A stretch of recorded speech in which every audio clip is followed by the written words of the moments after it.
Hello दोस्तों, केना छी अहाँ सब? अहाँ सबके स्वागत करै छी एक नया ब्लॉग में। तो चलू आइ के ब्लॉग में अहाँ सबके देखाबऽ जा रहल छी भिंडी के भुजिया बनाबो के एकदम आसान तरीका और देसी तरीका। एकदम बहुत आसानी तरीका से बन जायत, अहाँ सबके पतो नहीं चलत भिंडी के भुजिया एते मस्त बनले है।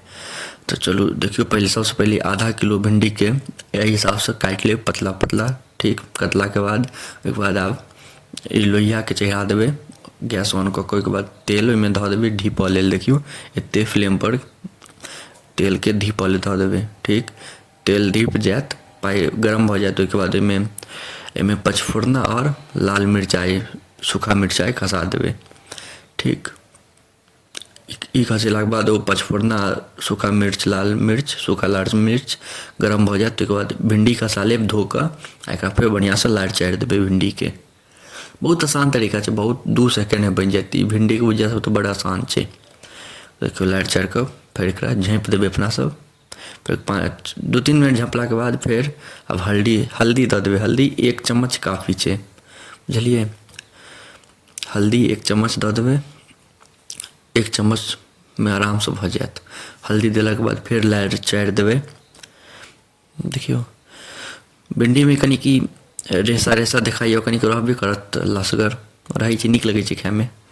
एकदम देसी तरीका से अहाँ सबके बनबा के एकदम खुआब, अहाँ सबके मुँह में पानि आबि जायत देखते देरी बनत। तो आब एहिमे नून डालि देबै। नून 2 चम्मच अहाँ सब डालि देबै, काफ़ी रहत। आधा किलो भिंडी में 2 चम्मच नून काफ़ी छै। 1 चम्मच हल्दी 2 चम्मच नून एते डालि कऽ फिर एकरा लारि चारि देबै बढ़िआँ से। देखियो बहुत जल्दी बन जायत, बहुत आसान तरीका छै। भिंडी के भुजिया भेल, कोबी के भुजिया भेल, भाँटा के भुजिया भेल, ये सब बनाबऽ के बहुत आसान तरीका सब छै। ठीक छै, मिलेला के बाद आब प्याज खसा लेब। प्याज एगो बड़का साइज जे प्याज के हैत, बड़का एकदम पैघ साइज, ओ प्याज के काटि लेब पतला पतला। एकरा बढ़िआँ से धो कऽ एहिमे गिरा देबै।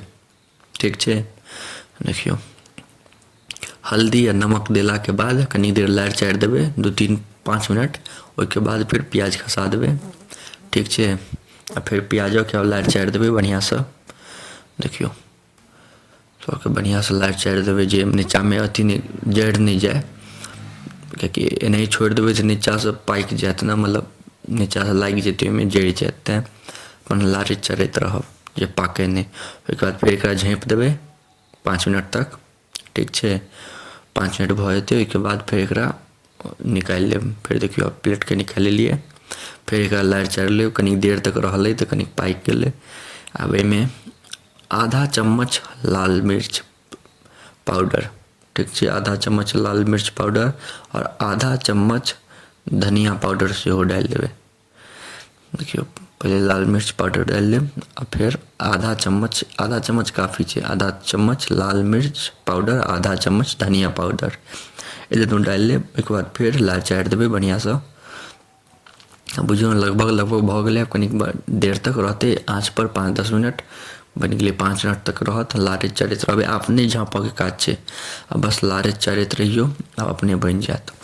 देखियो कते मस्त लागि रहल छै खाय में। अहाँ सबके बताउ मुँह में पानि अबैया कि नहीं? गाँव के हिसाब से एकदम देसी तरीका से बनेबै ना, एते मजा आयत खाय में। एते आसान ई सब रेसिपी छै, अहाँ सब घर पर जरूर एक बेर ट्राई करब बना कऽ।